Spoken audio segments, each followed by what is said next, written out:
Venez, on va un peu discuter affaire Maï Kalambay et la sœur Zamaï Kalambay et la sœur encore, encore.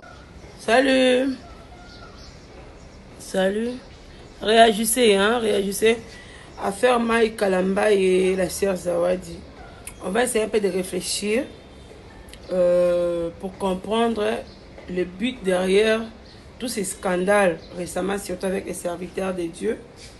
Parce qu'on va, qu'on se le dise, les musiciens, typiquement appelés profanes, ils sont dans les pires bêtises possibles. Mais pourquoi ce genre de choses ne se passent pas avec eux?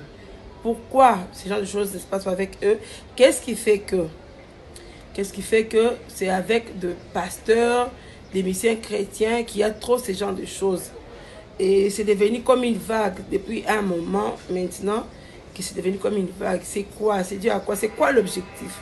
Parce que nous pensons que, vous savez, un musicien typiquement appelé païen, quand il peut faire ce genre de choses, les gens seront juste scandalisés et curieux de voir qu'il a été publié nu et tout ça. Mais quand c'est un enfant de Dieu, ça a des répercussions sur la foi de plusieurs. La foi de plusieurs, vous voyez?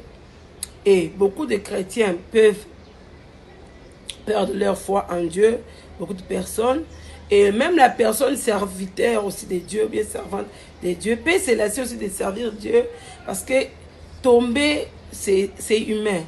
Mais se relever, c'est pas donné à tout le monde. C'est vraiment pas donné à tout le monde. Alors, essayons un peu de réagir, analysons ensemble le but derrière tous ces scandales avec ces serviteurs de Dieu. Parce que moi, je me dis, Frère Maï Kalambay, il a connu successivement des problèmes avec sa femme.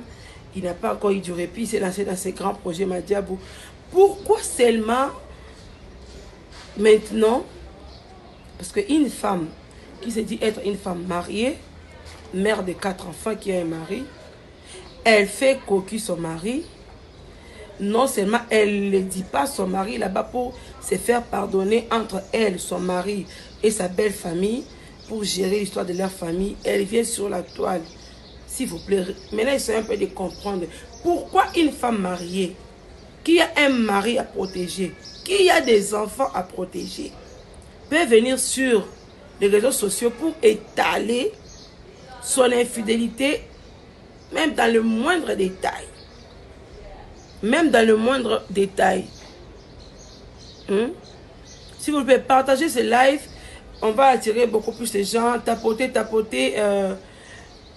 l'écran, s'il vous plaît, partagez pour qu'on attire un peu plus de personnes, qu'on parle un peu de cette histoire.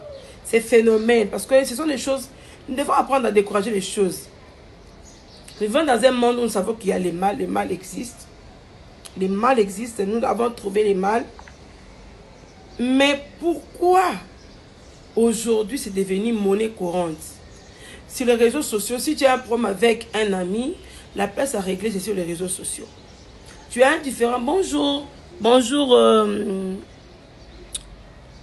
Sinu Kums. Bonjour. Tapotez. Merci pour le j'aime. Partagez pour agrandir notre audience. Partagez. Il faut qu'on parle. Beaucoup de gens doivent intervenir pour ce sujet. Je n'ai que quelques petites minutes. Je suis vraiment là pour moins d'1 heure pour parler un peu de cette histoire. Parce que les réseaux sociaux aujourd'hui sont devenus tribunal ou comment? Imaginez-vous une femme mariée, mère des enfants, 4 enfants. Une personne qui a 4 enfants à protéger.